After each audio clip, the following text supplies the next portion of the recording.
gracias al Señor por todo lo que hace y sigue haciendo en nuestras vidas, en nuestros corazones. Y muchas veces hay un problema grande entre nosotros y es que con facilidad la gente se desliza a creer cosas que no son. Con mucha facilidad las personas se van detrás de fábulas artificiosas, como dice la palabra de Dios. Y a veces nos falta como fundamento para no movernos de la posición donde el Señor nos ha colocado. Es importante que como creyentes nosotros tengamos bases bíblicas sólidas de por qué estamos haciendo lo que hacemos, a quién servimos, a quién glorificamos. Y en el estudio de hoy vamos a estar hablando de algo que confirma o que muestra una de las maneras en que nosotros podemos afirmar eso, de que realmente estamos en la fe, de que realmente lo que estamos escuchando es la palabra de Dios. Para eso voy a pedirles que por favor abran sus Biblias en el libro de Segunda de Pedro, capítulo 1, versículos 16 en adelante. Segunda de Pedro, capítulo 1, no primera, segunda de Pedro, capítulo 1, versículos 16 en adelante. Oremos por un momento y para trabajar en el texto. Señor Dios, te damos gracias por esta noche, por este tiempo, por todo lo que haces y sigues haciendo. Gracias por tu mano preciosa, maravillosa, única y especial. Rogamos que tú nos ayudes, Dios, a poder hablar con claridad y expresar, Señor, el mensaje tuyo. Gracias porque solo tú tienes palabras de vida eterna y solo tú nos puedes guiar a través de este mensaje, Señor, y por eso pedimos tu dirección. Ayúdanos a tener corazones dispuestos para recibirlo, pues también eso hace parte, Señor, de tu deseo grande de que la iglesia sea edificada. Por eso colocamos esta palabra delante tuyo. Ten misericordia de todos los que nos escuchan, de tu siervo quien habla en Cristo Jesús. Amén y amén. Segunda de Pedro 1, 16 al 18. Segunda de Pedro es una carta que constantemente está hablando de la segunda venida de Cristo y los apóstoles enseñaron la segunda venida de Cristo. Y eso era algo que los falsos maestros no apreciaban. Los creyentes estaban en medio de una presión muy grande porque en medio de todo, del lugar donde estaban, había fábulas artificiosas. Cuando miramos el primer versículo, segunda de Pedro 1:16, vamos a colocarlo acá. Dice, porque no os hemos dado a conocer el poder y la venida de nuestro Señor Jesucristo, siguiendo fábulas artificiosas, siguiendo fábulas artificiosas. Una fábula artificiosa era una filosofía o un cuento que las personas hacían popularizar en ese tiempo. Era algo muy común en aquellas épocas que esas cosas ocurrieran. La Biblia a lo largo de la historia ha tenido muchos críticos, muchos detractores, y siempre han tratado de minimizar lo que la palabra hace, y es algo bien grave. Y por eso, a través de muchos escritos, hombres a través de la historia bastante fuertes, a través de pensar y filosofar, han atacado la palabra de Dios. Desde la Reforma, los que salieron de la Reforma creían en la Biblia como el mensaje escrito de parte de Dios, que era confiable, se le estudiaba, se le tenía en cuenta, se decía que era la autoridad definitiva y única. Sin embargo, empezaron a surgir grupos que decían que Dios no había revelado todo, que la Biblia no contenía toda la verdad. Increíble. Y empezaron a salir una cantidad de filosofías que aquí son llamadas fábulas artificiosas. Pero Pedro, cuando escribe acá, la intención, expresa claramente que nosotros los creyentes disponemos de una revelación escrita y precisa acerca de la verdad de Dios. En pocas palabras, Pedro está diciendo, el testimonio de Jehová es fiel, que hace sabio al sencillo. Y por eso la palabra de Dios, que nunca vuelve vacía, como lo dice el texto de Isaías, debe ser para nosotros como la Biblia lo enseña, algo en lo cual podemos confiar. Cuando Pedro escribe esta segunda epístola, hay una cantidad de enseñanza falsa que intentaba hacer que dudaran de la palabra de Dios. Y básicamente Pedro quiere atacar este asunto y por eso es que habla en este texto específicamente de eso. Pedro había experimentado todo lo que era la vida con el Señor de una manera muy cercana. Pedro recuerda cómo fue su experiencia con el Señor.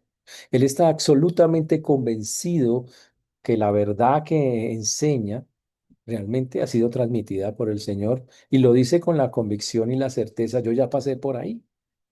También Pedro habla de los otros apóstoles como dice en el texto, como cuando está hablando que él fue uno de los testigos presenciales, porque no os hemos dado a conocer, está en plural, hablando de los otros apóstoles que estaban con él, diciendo, wow, nosotros estamos absolutamente convencidos de lo que estamos diciendo, de lo que presenciamos. Y por eso Pedro quiere recordar qué fue lo que presenció que le hizo estar tan convencido de que eso era así. En ese tiempo, los que hacían fábulas artificiosas con el objetivo de atraer seguidores y ganar dinero eran muchos igual que hoy. Esos falsos religiosos querían únicamente lucrarse económicamente. Pero bueno, eso no es una cosa nueva. En el libro de Miqueas, por ejemplo, Miqueas capítulo 3 versículo 11, usted va a encontrar que eso de gente que le gusta trabajar o en el nombre de Dios por plata, ya está. Gente que buscan sobornos, que enseñan por precio, profetas que adivinan por dinero.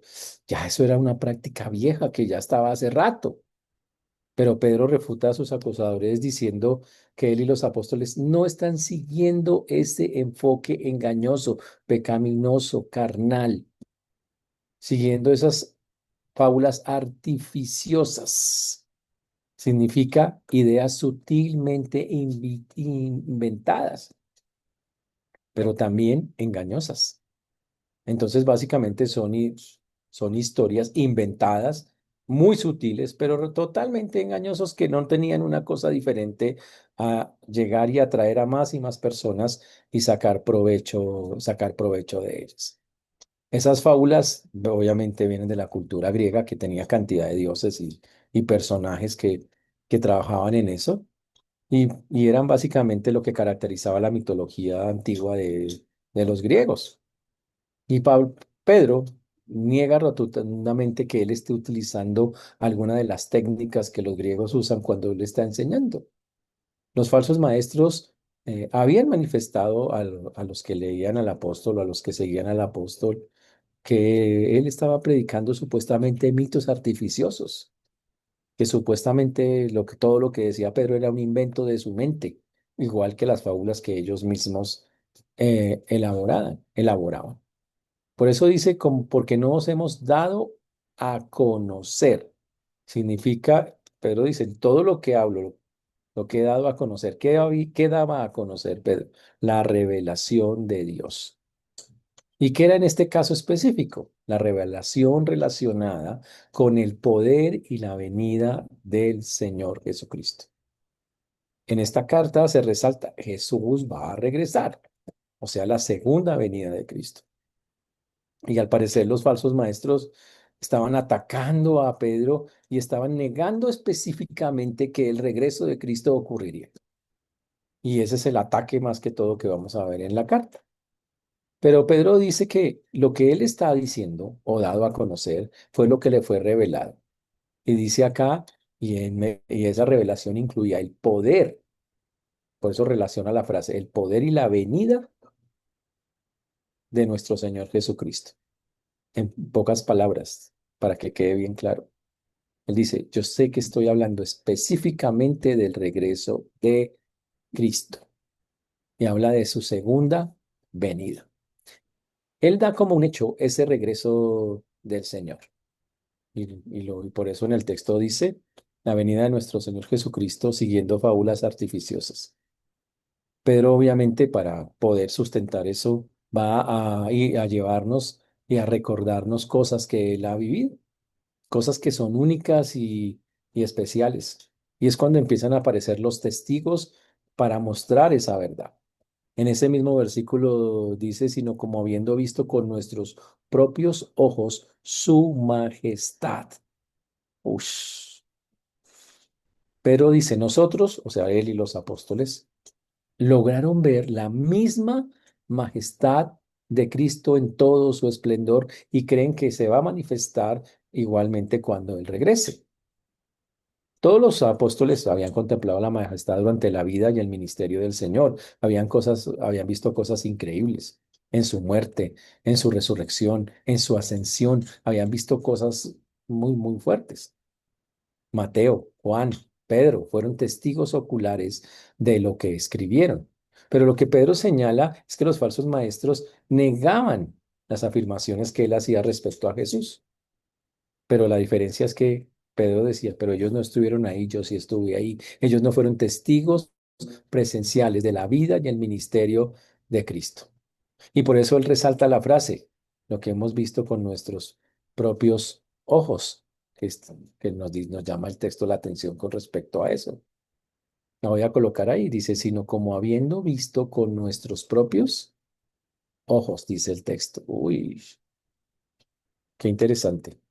Sino como habiendo visto con nuestros propios ojos. Uy, en pocas palabras dice, nosotros estuvimos allí y fue tan vivo, tan real. Y lo que está diciendo Pedro en el texto, se veía a sí mismo y a sus compañeros como que habían tenido un privilegio, que habían estado en un nivel espiritual con Cristo muy alto. Y obviamente él tenía en su mente un evento en particular donde él pudo ver la majestad de Cristo en su máximo nivel. Esa palabra majestad o esplendor, grandeza, magnificencia, como es la que nosotros utilizamos, es una palabra que identifica la grandeza de Dios. Entonces Jesús había profetizado que verían la manifestación de la grandeza divina en él, como Jesús ya lo había dicho. Él dijo, de cierto os digo que hay algunos de los que están aquí que no gustarán la muerte hasta que hayan visto al Hijo del Hombre viniendo en su reino, viendo su majestad. Y en ese hecho especial, el Padre estaba presente. Cristo, y esa mente está refiriéndose específicamente al momento de la transfiguración. ¿Recuerdan lo que pasó en la transfiguración? Dice que Pedro con otros dos estaba allí y el Señor se transfiguró delante de ellos. Y como muy pocas veces se ve en la palabra de Dios, ellos lograron contemplar la gloria misma de Dios. Y Dios, lo más increíble de la historia es que el Señor estaba presente en la escena. Y eso es increíble. Por eso el Señor también dijo en Lucas 9:27, pero en verdad les digo que hay algunos que los que están aquí que no probarán la muerte hasta que no vean el reino de Dios, su estado exaltado. Uy, y cuando hablamos de eso, significa el estado a lo que se refiere de ver su majestad, verlo con respeto, reconocerlo como autoridad y verlo con un brillo único y especial que nadie más ha tenido. Y ese extraordinario suceso se llamó la gloria de Dios misma, donde el Señor Jesucristo, donde Dios hizo su participación. La voz del Padre fue, este es mi Hijo amado, en el cual tengo complacencia. Ush. La vimos en Mateo 3:17 durante el bautismo de Jesús y también la vemos en la transfiguración en Mateo 17:5, que es cuando el Señor participa y muestra de una manera muy bonita, muy, muy especial. Mientras él aún hablaba, una nube de luz los cubrió y aquí una voz desde la nube que decía, este es mi Hijo amado en quien tengo complacencia, a él oíd. Espectacular, algo muy, muy bonito. Y obviamente es la transfiguración, la voz del cielo en el Monte Santo. Ahora, posiblemente sea el Monte Hermón, una montaña cerca de Cesarea de Filipo muy alta, donde Pedro, Jacobo y Juan vieron esa nube de gloria divina alrededor de ellos y oyeron la voz. Y el anuncio del Señor, este es mi Hijo amado en el que tengo complacencia. Uy. Entonces lo que Pedro está haciendo es diciendo que hay una declaración concisa de Dios mismo de una relación con Cristo, de que Cristo mismo está testificando de esa relación con el Padre. También la frase que Dios pronuncia habla de la satisfacción que tiene el Padre con el Hijo. Y el pronunciamiento del Padre confirmó el derecho de Cristo a volver cuando Él lo tiene determinado. Entonces, lo que Pedro está diciendo es, señores, ¿van a creer a las fábulas artificiosas que escuchamos de las llenas de historias de puras filosofías humanas? ¿Eso es lo que ustedes van a seguir? ¿Van a seguir a esas personas y esas herejías? ¿O van a aceptar el testimonio presencial que tuve en el monte de la transfiguración? Que pasó, que estaba Jacobo, Juan, y que fuera de eso aparecieron de una manera espectacular Moisés y Elías.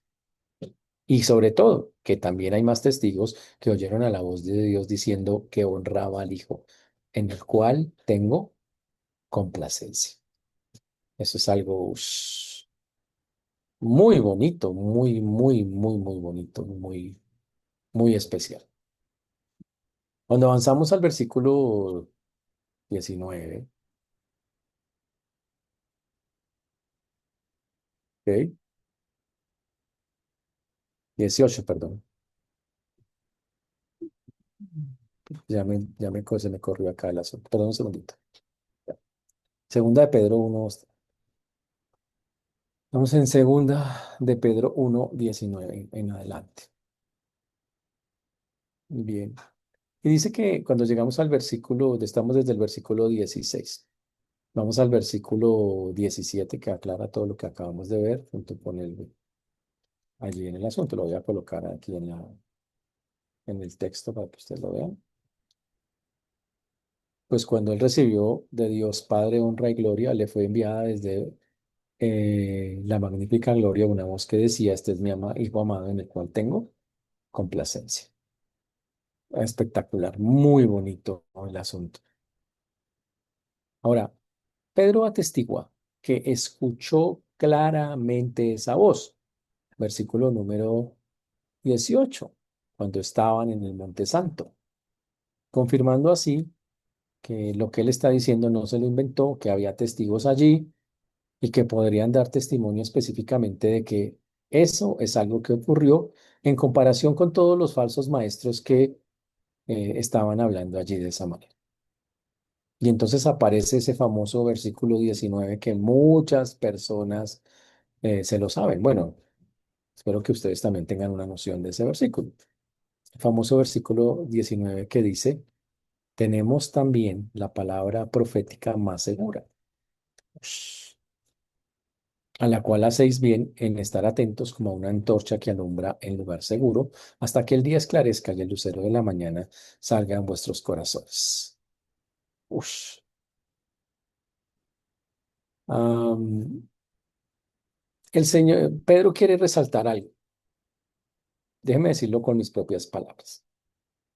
Básicamente Pedro está diciendo, aunque yo fui un testigo ocular junto con Pedro, Jacobo y Juan de algo tan majestuoso, tan espectacular como estar en la misma gloria de Dios, estar ahí inmerso en la nube, sentir todas esas cosas increíbles que seguramente vivieron. Dios no depende simplemente de esos testimonios, no depende únicamente de eso. Dios también utiliza otros medios y dice, para que crean lo que yo digo, existe una fuente mejor, una fuente de la cual todos podemos tener certeza. Se llama la palabra profética más segura. Uy, muy chévere. ¿Qué significa la palabra profética más segura?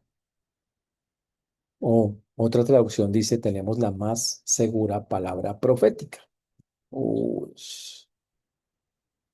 Significa, tenemos en nuestras manos un tesoro tan grande que Dios dice que la palabra de Dios es verdadera, infalible, suficiente y que lo cual no requiere de confirmación humana. El gran problema que tenemos hoy es cómo las personas están recibiendo la palabra de Dios. Y ese es el punto. Algunas personas casi que tristemente dicen, yo estoy buscando una experiencia sobrenatural. Yo quiero sentir el poder, el fuego. Y entonces, cuando oiga una voz del cielo que me diga, oh, tú eres también mi hijo, o alguna vaina así, ahí sí quiero. Con tristeza, hoy muchas personas, la palabra de Dios no les hace nada, ni cosquillas, nada. Simplemente ya no los alimenta, ya la palabra de Dios no hace una diferencia en sus vidas. Grave, gravísimo. Porque lo que Pedro está diciendo es, mire, el haber estado en la transfiguración fue un privilegio, una cosa que, bueno, espectacular, gloria a Dios, Jacobo, Juan, Elías, Moisés, eso fue una cosa única. Dios hablando desde el cielo, o sea, wow. Pero señores, tenemos la palabra profética más segura, como dice el Salmo 19:7. Hay muchos textos que afirman esa seguridad en la cual nosotros tendríamos que manejar. La ley de Jehová es perfecta, que convierte el alma. El testimonio de Jehová es fiel, que hace sabio al sencillo. Salmo 19:7. Diciendo, la ley de Jehová, la palabra de Dios tan perfecta que el alma llega al punto de convertir al alma. O como dice el Salmo 119:160, que toda la suma de tu palabra es verdad y eterna cada una y justas tus ordenanzas. Otro versículo espectacular, Salmo 119:160. Eso es algo increíble. La palabra de Dios, señores, no es para ponerla en duda. No requiere confirmación humana. El hombre es el que pone condiciones para no creer en ella. Y por eso cuando Pedro dice, tenemos, que significa que tenemos la fuente de la verdad, que es mucho más fiable que las experiencias de todos los que hayan tenido alguna experiencia con Dios, incluyendo a los mismos apóstoles. Esa es la parte increíble. Él podría decir, la experiencia es lo que vale, pero aquí está diciendo, no, por encima de eso está la palabra de Dios. Y esa es la parte más increíble. Cuando Pedro, en el libro de Segunda de Corintios, eh, la experiencia humana, por ejemplo, que vivió uno de los apóstoles, dice, ciertamente no me conviene gloriarme, pero vendré a las visiones y a las revelaciones del Señor. Pablo deseaba, por ejemplo, cuando fue a defender su apostolado, dijo lo mismo que Pedro. Dijo, yo podría defenderme diciéndole las visiones, las revelaciones que tuvo, las cosas únicas, y él dijo, no, no. Él no las utilizó para hacerlos. Él defendió el apostolado hablando de sus padecimientos y diciendo, mire, quieren comprobar mi apostolado, mire, en cárceles, en prisiones, me ha pasado esto, que eso es de Primera Corintios, eso es el texto de Segunda de Corintios 12:5 al 10. ¿Cómo defendió él eso? ¿Cómo se glorió él? ¿Cómo dijo que él no dijo, no, y es que yo soy el único que ha estado por allá en el cielo y en el tercer cielo? Nada. Dice, me glorío más bien que hasta el Señor me puso un mensaje, un aguijón en la carne para que me bofetee, porque nada, yo la verdad no quiero resaltarme en ninguna manera de esas experiencias sobrenaturales. Siempre en la Biblia fue y es por encima de toda cualquier cosa que cualquier experiencia humana. Y por eso Pedro aquí nos está diciendo, hermanos, ¿cómo tú tomas la palabra de Dios? No es un asunto de experiencias. Muchos de nosotros venimos de contextos carismáticos donde pasaron cosas raras. Vimos calzalmuelas, caer escarcha en forma de, bueno, vainas así raras, bien extrañas. Pero sabe que ninguna de esas experiencias Pedro la resalta, Pablo la resalta, dice, no, hermanos, es la palabra profética más segura, es la que nosotros debemos estar seguros, en la cual creemos. y porque como creemos en ella, pues debemos creer que si ella dice que Jesús va a regresar por segunda vez, así lo creemos. Wow, increíble eso, pero así es como funciona. Cuando hablamos de palabra profética, obviamente el Señor está hablando de todos los mensajes que a través de los profetas habían llegado a lo largo de los siglos. Pero todos recuerden que esa profecía no fue de voluntad humana, sino que los santos hombres de Dios fueron inspirados por el Espíritu Santo. Y por eso Jesús mismo dijo, escudriñad las escrituras, porque a vosotros os parece que en ellas tenéis la vida eterna y ellas son las que dan testimonio de mí. Y aunque el Señor estaba hablando principalmente de las escrituras eh, del Antiguo Testamento, no se limitó a eso. Las escrituras son las escrituras y lo que es cierto del Antiguo también lo es con relación al Nuevo. Entonces Pedro dice que que hay que estar, y aquí viene la parte importante para nosotros en el mismo texto. Hágame el favor y están atentos, es lo que dice el texto. Dice que estemos atentos. Vamos al texto nuevamente, segunda de Pedro 1:19. Segunda de Pedro 1:19, 20 en adelante. Tenemos también la palabra profética más segura, a la cual hacéis bien en estar atentos. Ojo con esa frase. ¿Qué significa que nosotros estemos atentos a la palabra profética más segura? Uy, como ya dijimos, a los falsos maestros atacaban a la iglesia en segunda de Pedro y eran sutiles, pero engañosos. Y entonces dice Pedro. Es necesario que en lugar de estarle parando bolas a esta clase de personajes, es necesario que en lugar de estarnos metidos nosotros con ellos, creyendo sus historietas y sus cosas, prestemos atención cuidadosa a la Biblia. El antídoto para que muchas de esas ideologías humanas, humanistas, carnales, filosóficas y de todo tipo lleguen a nuestra vida es que yo esté atento cuidadosamente a la palabra para que pueda rechazar todas esas falsas enseñanzas que hoy en día están por todas partes. Y ese es el punto. En el Salmo 17:4 hay un versículo increíble de una advertencia eh, similar en cuanto a las obras humanas por la palabra, de cómo cuidarnos de las palabras de los hombres, de aquellos que hablan basura, por decirlo claramente. En cuanto a las obras humanas, por la palabra de tus labios, yo me he guardado de las sendas de los violentos. Si usted quiere guardarse de las sendas de los violentos, pues va a tener que aprender a creer en la palabra profética más segura. Es lo que nos ayuda a rechazar los caminos, las enseñanzas, los pensamientos que estas personas, cualquiera de estas personas o líneas de pensamiento tienen. Ese es el punto. En los tiempos de Hechos, por ejemplo, 18:28, vemos algo interesantísimo.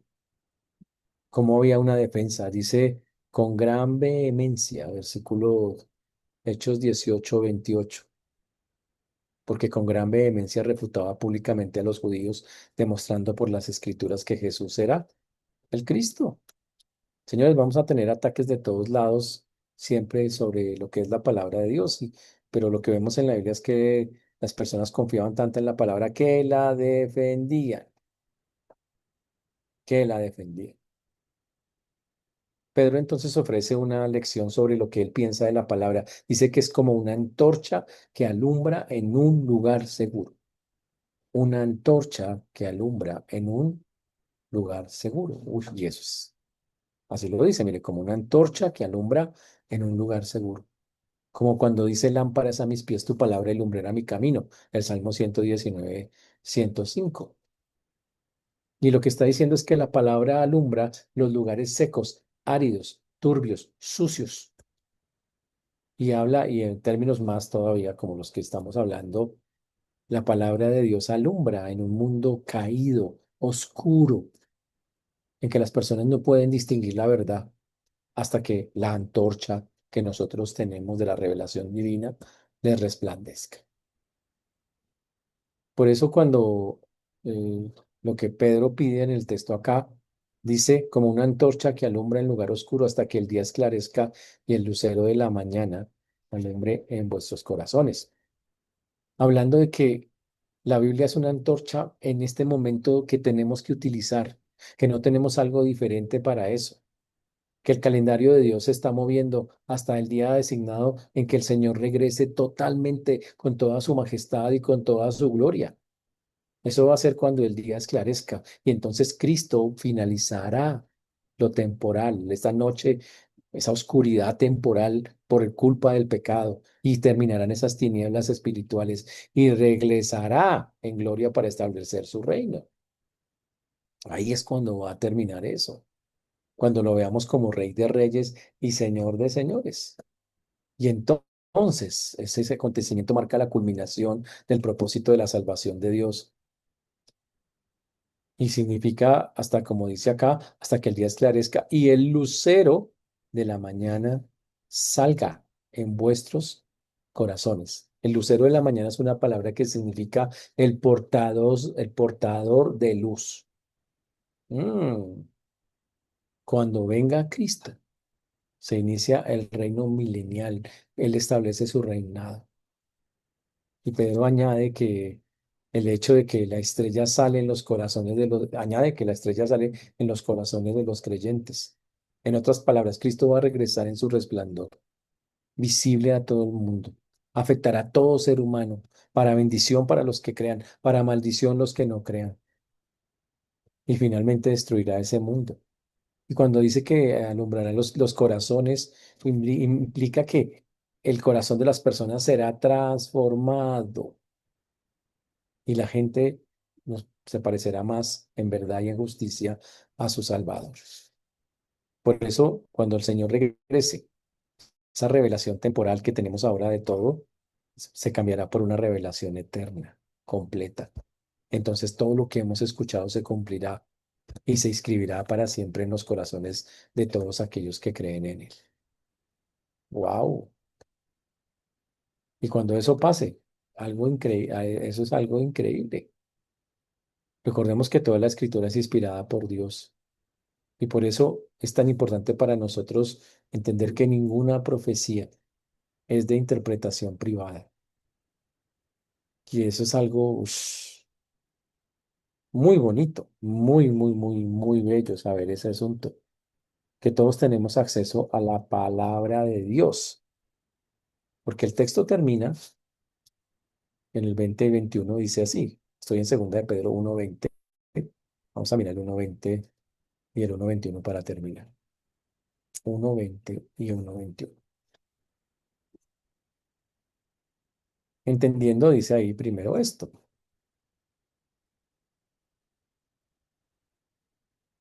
que ninguna profecía de la escritura es de interpretación privada. Ninguna surge o se origina de que alguien se imaginó una cosa. Nada que eso, nada de eso. No sale de nuestras mentes, como decían ahí, de las fábulas artificiosas. Los falsos profetas habían hecho esas historias y acusaban y por eso decían, acusaban a Pedro y tenían sus propias interpretaciones. Sus propias interpretaciones.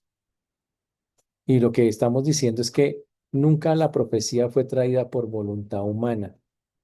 Todo lo contrario, los santos hombres de Dios hablaron porque el Señor los inspiró y a partir de ahí, gracias a los inspirados obviamente por el Espíritu Santo, pudieron transmitirnos el mensaje. En pocas palabras, Pedro dice, la palabra tiene un origen celestial, celestial. Y por eso dice que es inspirada, inspirada, soplada, llevada continuamente, salida constantemente de Dios. Y eso fue increíble, ¿no? Estos hombres se dejaron usar por Dios. Dios venía sobre ellos a través del Espíritu Santo y les mostraba, les revelaba, y ellos proclamaban por escrito las palabras divinas. Por eso en la Biblia cuando leemos vino, pues palabra de Jehová a mí, vino, está hablando de esa acción espectacular de Dios en el asunto. Por eso, señores. en un mundo como el que estamos, en condiciones tan complejas como las que vivimos. Conocer de la palabra de Dios es un deber de todos nosotros como creyentes. Yo quiero hacer una pregunta capciosa. ¿Ha leído por lo menos toda la Biblia usted? ¿Qué tal usted allá en la UCI con 85 años, así, todo entubado? Y alguien de curiosidad así le preguntara, ¿usted ya leyó toda la Biblia? Y usted dijera, no, pero usted lleva 55 años en la iglesia, sí, y nunca ha leído la Biblia completa. Y eso no es lo grave, que alguien le diga eso. El asunto es delante de Dios. ¿Qué cara ponemos si decimos que ni siquiera la Biblia una vez la hemos leído en la vida? ¿O qué cara ponemos cuando decimos, bueno, yo la verdad, pues algunas partes me gustaron, otras no me gustaron? ¿O qué cara le decimos a Dios cuando nosotros simplemente tomamos lo que nos gusta y desechamos, criticamos o juzgamos partes de la palabra? Aún más terrible, cuando eso que supuestamente es la palabra de Dios, nosotros no lo ponemos en práctica. Y tal vez ahí viene el problema más grande para nosotros. Quiero dejarlo claro en qué consiste ese problema. Lo que Pedro acaba de decir es, señores, la palabra de Dios es la cosa más increíble que hay. Supera las experiencias humanas. Supera las experiencias humanas. Viene directamente de Dios. Tiene el poder de, no es una fábula artificiosa, no está diseñada para engañar, está diseñada para que el plan salvador, redentor de Dios se cumpla en la persona de Jesucristo. Pero si tu corazón no la quiere recibir, si tu corazón la ve como algo más que ni siquiera dan ganas de leer, perdón que lo diga así, no que usted diga, ay, qué jartera. O algunos, como dicen, cuando quiero dormir me pongo a leer la Biblia y me agarra el sueño, pero rápido, eso es en segundos que ya estoy profundo. Dígame una cosa, si no tenemos sed de Dios, ¿qué efecto le va a hacer en la vida algo que a usted no le gusta? ¿Sabe cómo se pierde el sabor de la Biblia? Cuando usted la pone a un lado y no dice, ay, qué jartera, ay, si eso, es que uno coger un libro y abrirlo y ponerse a leerlo, toca dedicarle tiempo. Esa es una forma de desechar la palabra, pero existe la otra. La Biblia dice que el conocimiento envanece. Y es cuando usted sabe demasiado, cuando usted sabe mucho. Dice, no, realmente ya esto no, o sea, ya me lo sé tanto que no me impacta, ¿si me entiendes? No me edifica. Ya esto es, al final yo sé que la ballena se lo traga y ya, yo sé que cómo termina esa historia. Pss, eso termina ahí. El barco se le hunde al tipo con, ya, ese es el final de ahí, eso termina ahí.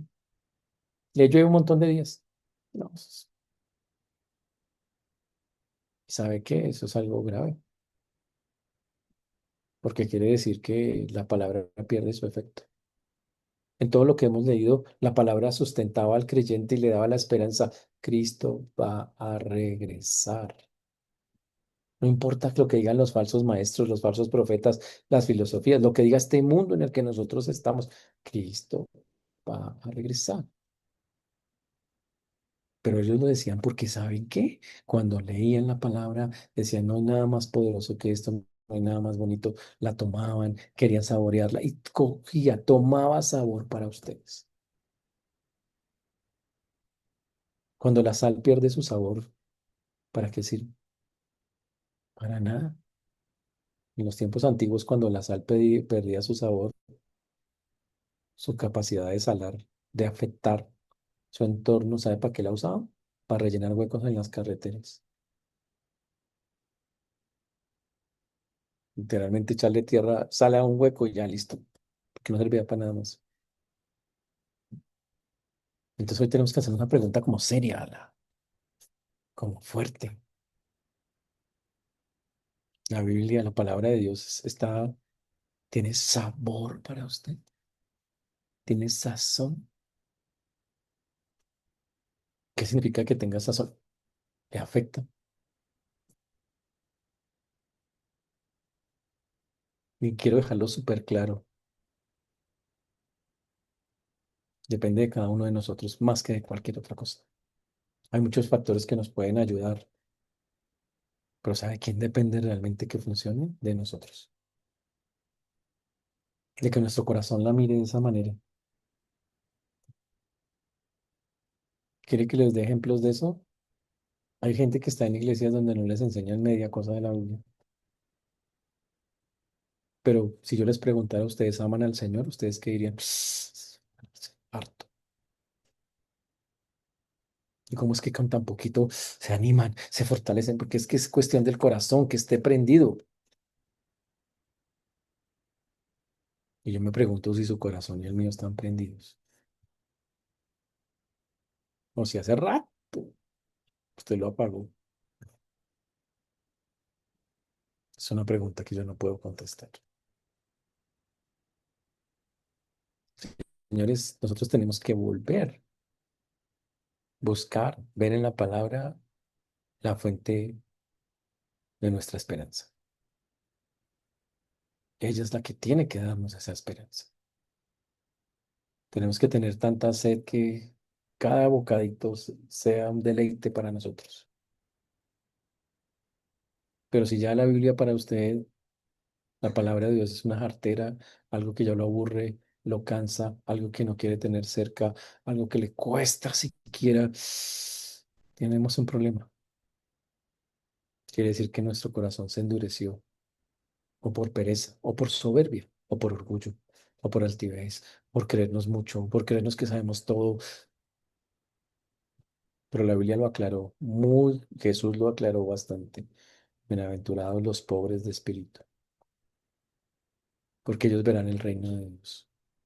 Y habla de una persona que entiende que así lleve 50, 60 o la edad de la hermana, no todos esos años, no importa cuántos años tenga, sin importar eso, yo me tengo que levantar a los 80, 85, 90 y decir, Señor, necesito hoy aprender de ti. Y poder coger y abrir la Biblia y decir, uy, gracias, hoy aprendí otra cosa, porque el corazón está dispuesto.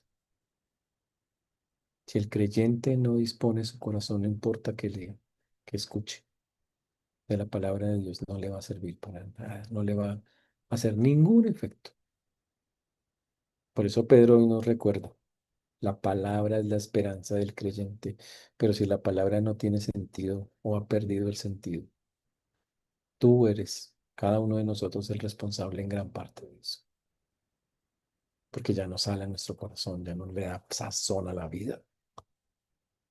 ¿Recuerdan el día que llegaron al Señor? Dígame, cada vez que oían algo predicar así, el tipo no subiera mayor Biblia, que explicaba una cosita así, dígame cómo usted toma esa palabra. Usted decía, tan lindo el Señor, tan hermoso, tan bonito. ¿O no era así? Entonces, ¿qué pasó con ese corazón humilde que recibe la Biblia? Y hoy en día es, no, realmente no, según en la metodología de, yo creo que no, no, y el tercer cielo es una deconstrucción realmente hecha por Pablo de la esencia de la ontología del ser dentro de la economía trinitaria de Dios. Ah, no, fantástico. Grave. Cuando Jesús hablaba, hermanos, de su manera tan, el maestro de maestros, de una manera tan simple y tan puntual, es claro que hacía un efecto en las vidas de las personas. En muchas, porque realmente venían a buscar la palabra. Otras venían buscando el favor. Pero usted tiene que preguntarse cómo está escuchando hoy la palabra de Dios. Es su esperanza. Por eso solo termino diciendo, cada uno de nosotros tiene que evaluar y la práctica, la vida nos lo muestra, ¿no? Yo creo que hoy en día no hay que matarse. Usted ya pues sabe en qué condición está, qué tan lejos está la Biblia de tu corazón. Eso es algo que es el trabajo. Dios ya hizo su parte, ya la escribió, la autenticó, nos la dejó, nos la transmitió, nos la reveló, nos dejó el Espíritu Santo para entenderla, nos dio la iluminación a través del Espíritu para comprenderla, para vivirla, para practicarla. Pero si no tenemos la disposición correcta, no va a funcionar. Por eso los animo, hermanos, a que vayamos a la Biblia. Hay ministerios que se llaman así, ¿sí saben? De regreso a la Biblia. Volvamos a las Escrituras, son nombres de ministerios, porque por desgracia es algo que puede pasar con frecuencia en la vida cristiana. Mis hermanos, que lo que hemos escuchado hoy nos ayude a reflexionar y a entender la importancia de no buscar experiencias, como lo dijo Pedro, sino que nuestra esperanza esté en el regreso de nuestro Señor, porque así lo testigua la palabra en la cual creemos, confiamos y nos alimentamos. Que así sea, hermanos. Oremos. Padre precioso, te damos gracias por este tiempo, por todo lo que tú haces y seguirás haciendo. Ayúdanos, Señor, a no descuidar esto tan importante y tan valioso. Ayúdanos a comprender la magnitud, Señor, de tal vez lo que estamos haciendo con la palabra de colocarla tan lejos de nuestros corazones, de menospreciarla, de rebajarla, de no quererla acercar o de creernos ya tan sabios que nosotros ya le damos nuestras propias interpretaciones. Ayúdanos, Señor, a verla como lo que vimos hoy,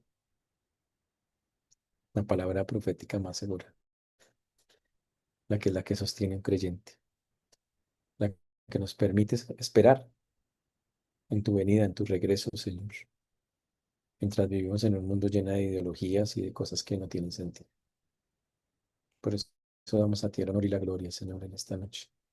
Y rogamos que lo que hemos hablado haga que, en verdad, como dicen algunos, nos haga regresar a las bases y volver, Señor, a ese camino de la palabra, Señor, ese alimento que fortalece y que se hace evidente en nuestras vidas, que nos ayuda a edificarnos y que cumple el propósito para el cual tú la creaste, hacernos a la imagen de Cristo.